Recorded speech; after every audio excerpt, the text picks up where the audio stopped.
अब बात करते हैं कि कैसे एग्जाम के लिए हम शॉर्ट नोट बना सकते हैं। हाँ ठीक है, शॉर्ट नोट कैसे बना सकते हैं। अब शॉर्ट नोट के फायदे बहुत सारे होते हैं।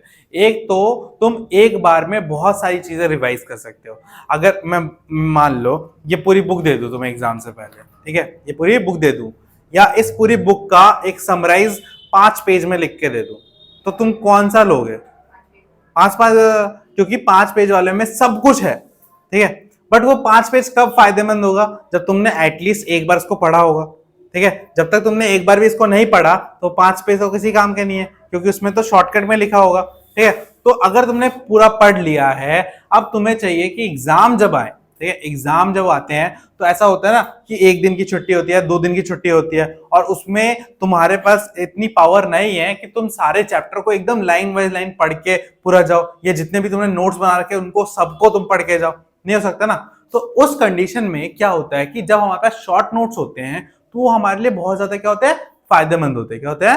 फायदेमंद, ठीक है।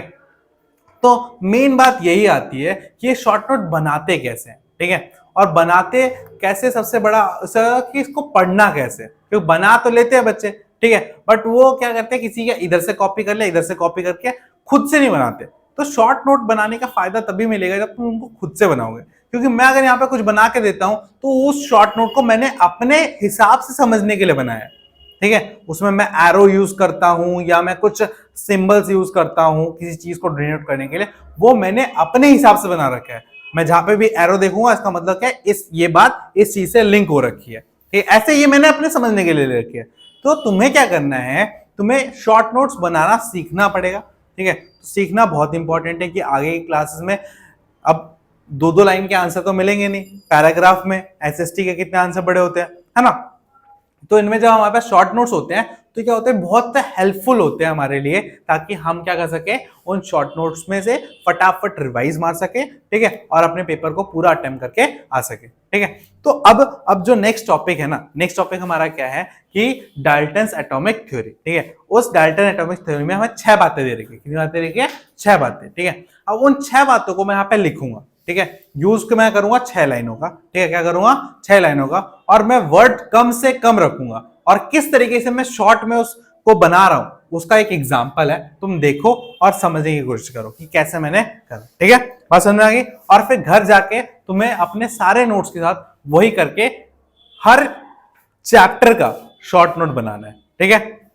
और याद रखना, कभी भी शॉर्ट नोट 1 पेज से ज्यादा नहीं होना चाहिए। अगर कोई बहुत बड़ा चैप्टर है तो तुम उसके लिए 2 पेज यूज कर सकते हो, बट कोई भी छोटा चैप्टर है तो उसको कम से कम पेज में खत्म करो, ठीक है। चाहे आधे पेज में क्यों ना खत्म हो रहा, कोई प्रॉब्लम नहीं है, ठीक है। और ये बात इंश्योर करो कि उसमें सारे इंपॉर्टेंट टॉपिक कवर हो रहे हो, ठीक है। ऐसा नहीं कि तुमने एक टॉपिक ले लिया स्टार्टिंग का, एक टॉपिक ले लिया एंडिंग का, लिख दिया दोनों को, अब उसमें तुमने बीच के टॉपिक तो डाले ही नहीं, ऐसा नहीं, ठीक है। थोड़ा पढ़ाई करो, पेपर्स को देखो जो पिछले सालों आ चुके हैं उन पेपर्स को देखो, थोड़ा एनालाइज करो, थोड़ा किसी से पूछो कि क्या इंपॉर्टेंट टॉपिक हो सकता है, ठीक है, टीचर से पूछो क्या इंपॉर्टेंट टॉपिक होता है, फिर उन सब को अपने उसमें लाओ, और फिर शॉर्ट नोट में डेफिनेशन को कैसे लिखते हैं वो एक बार देखते हैं, ठीक है। तो सिंपल सा स्टार्ट करते हैं।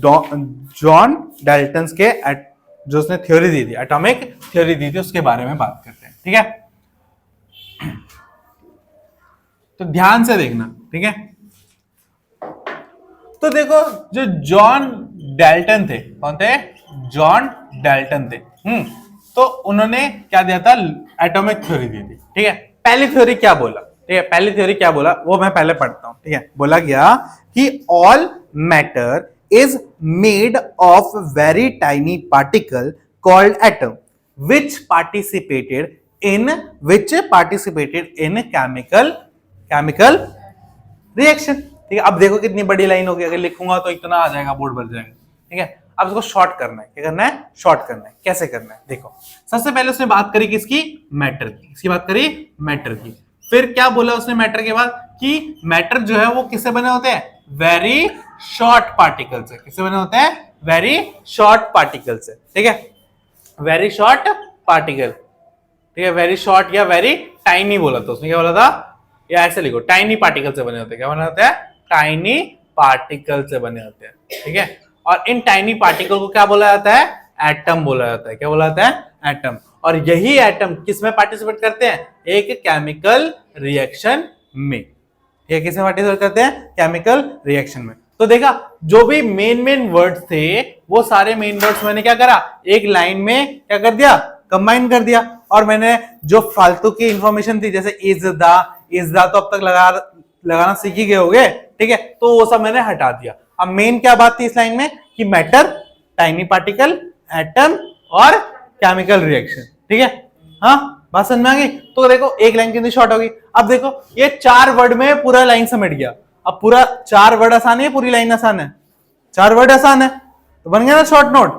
तो मैं इस तरीके से शॉर्ट नोट्स को शॉर्ट करना है। अगर कोई और ज्यादा होशियार होगा तो वो क्या करेगा, मैटर लिखेगा, ठीक है, क्या लिखेगा, मैटर, फिर मैटर के बाद छोटे छोटे पार्टिकल बना देगा, ठीक है, फिर उसके बाद क्या लिख देगा, एटम, ठीक है, बस उसके बाद क्या लिख देगा, केमिकल रिएक्शन, और छोटा हो गया, ठीक है। जितना छोटा जैसे तुम्हें समझ में है वैसे तुम इस चीज को लिख सकते हो, ठीक है।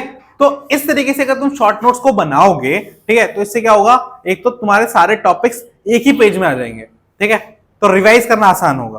फिर से बोल रहा हूं, रिवाइज करना सबसे इंपॉर्टेंट है। ये नहीं होता कि तुमने कितने बार बुक को पढ़ा है, कितना वो करा है, या पूरा सिलेबस कंप्लीट किया है कि नहीं, बट कितनी बार तुमने उस चीज को रिवाइज किया है। जितनी बार तुम रिवाइज करोगे उतना ही तुम 90, 95, 98 इन परसेंटेज के पास जाते रहोगे। बिना रिवीजन के पेपर में जाओगे तो सब कुछ भूल जाओगे।